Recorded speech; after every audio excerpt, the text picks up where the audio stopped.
Why do I need to read in English? My students often ask me. They think I go to classes, I do my homework, I watch films in English. Why should I read books? Actually, reading is the best way to improve your English. I will tell you why. First, reading is very important.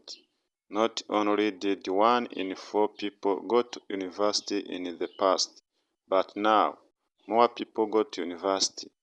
All jobs require more reading and writing than years ago. This is true for everyone. It doesn't matter if you are an office worker or a mechanic. Second, reading will improve your speaking, writing, vocabulary, and grammar better than any other way.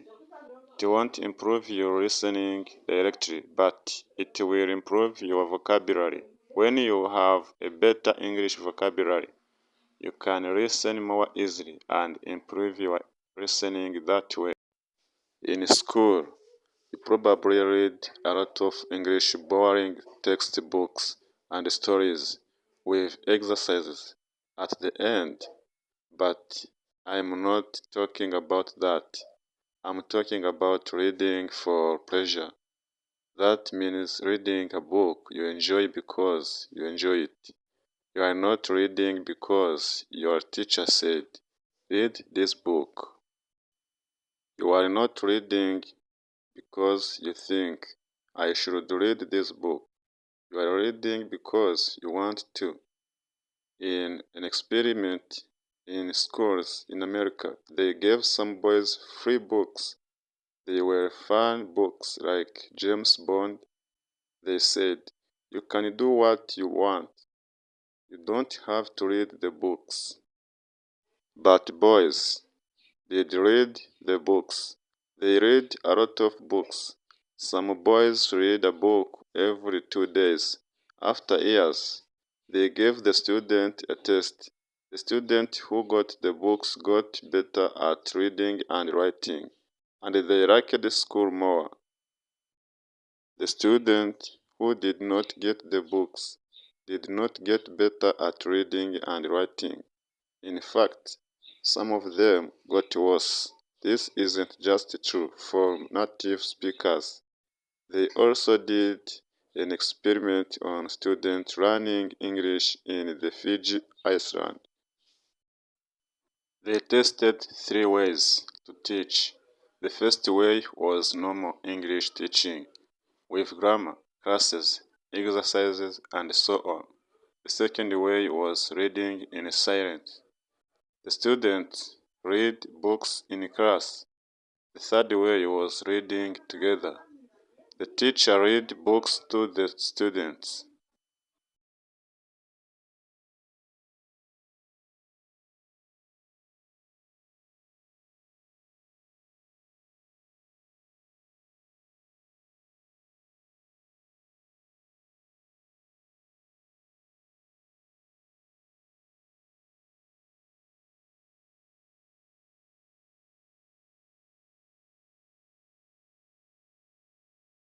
Other students did the grammar classes but performed worse in grammar tests. In normal classes, we try to remember grammar and vocabulary. When we read, we learn them naturally. Maybe you are thinking, when I read in English, it is too hard. I have to use the dictionary all the time. It is boring. I can't do it. I understand, so I wrote this book. I think this book will make you like reading because the stories are easy and fun.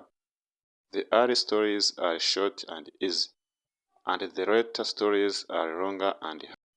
When you finish the book, you will think, wow, I did it. I make a podcast called English Listening Practice.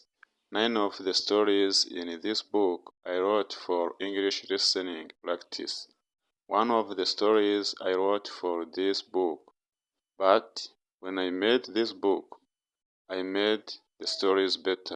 Now, You can read the stories at beginner, pre-intermediate, intermediate, or advanced levels. The stories are all fairy tales. Some are very popular fairy tales, but some are not so popular. One of them I wrote myself. Maybe you are thinking, fairy tales are for children. I need useful vocabulary. I need to learn about business and science. That can't be fun. Actually, the vocabulary in these stories will be useful. MC Karen did an experiment where he looked at vocabulary in novels. 8% of the words were on academic word lists. These are a list of words that you need to know to study at university. Rose and Rogers also did an experiment.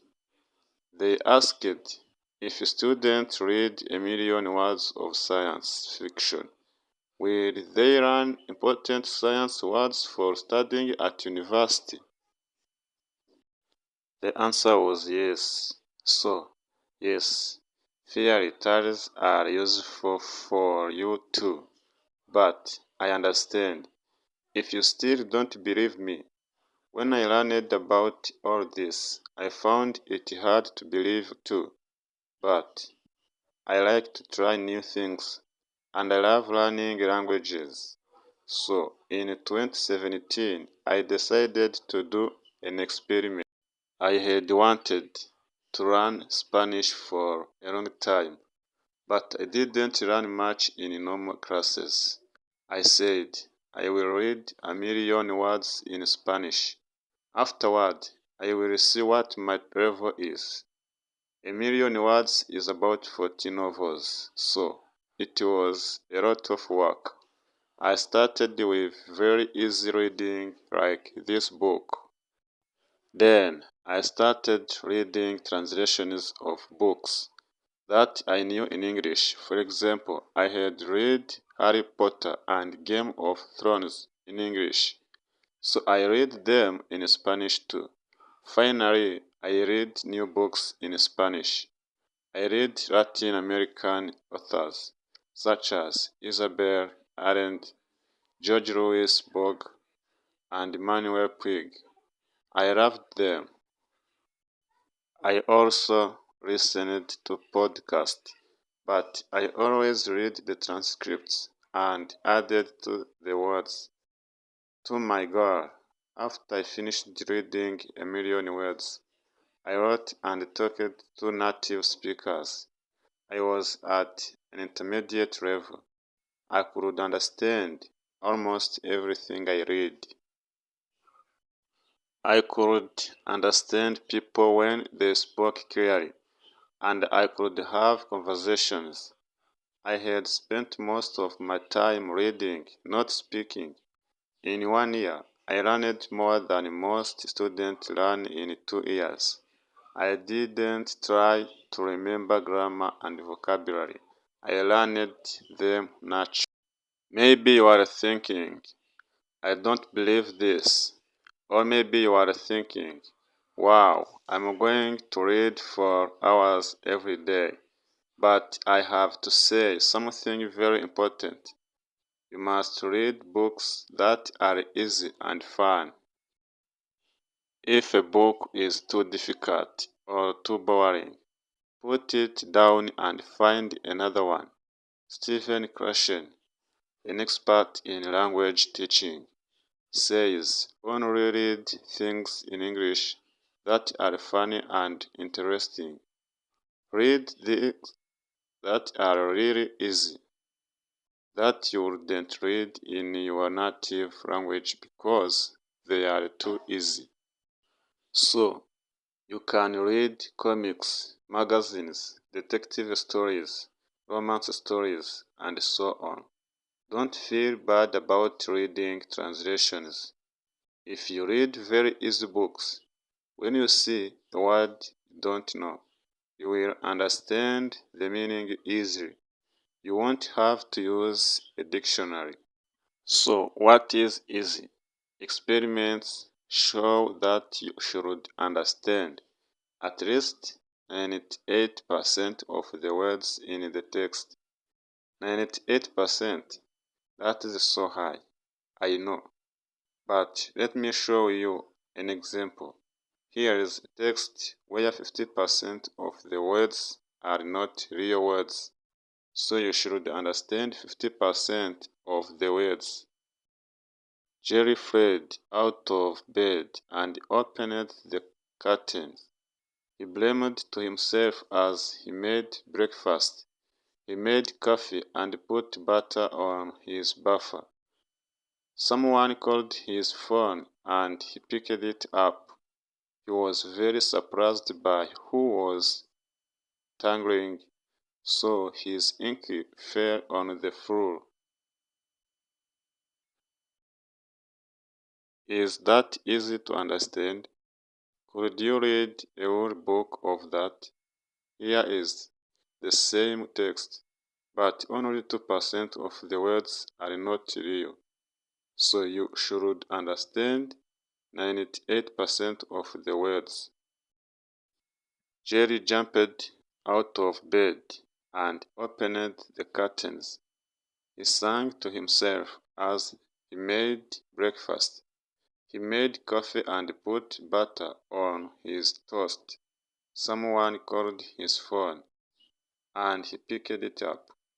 He was very surprised by who was calling, so his ink fell on the floor. How was that? You probably didn't understand everything, but it was more fun to read than the first text. That is why reading for pleasure is so great. Maybe you don't understand everything, but you understand enough to follow the story, and you don't have to pick up a dictionary. So, if you find that this book is too hard, read something easier. If you find it boring, read something more fun. I know that not everyone likes my writing, and that is okay. Find a book that is good for you. When we have fun, we learn much more. Because I want this book to be fun, it has no exercises in it.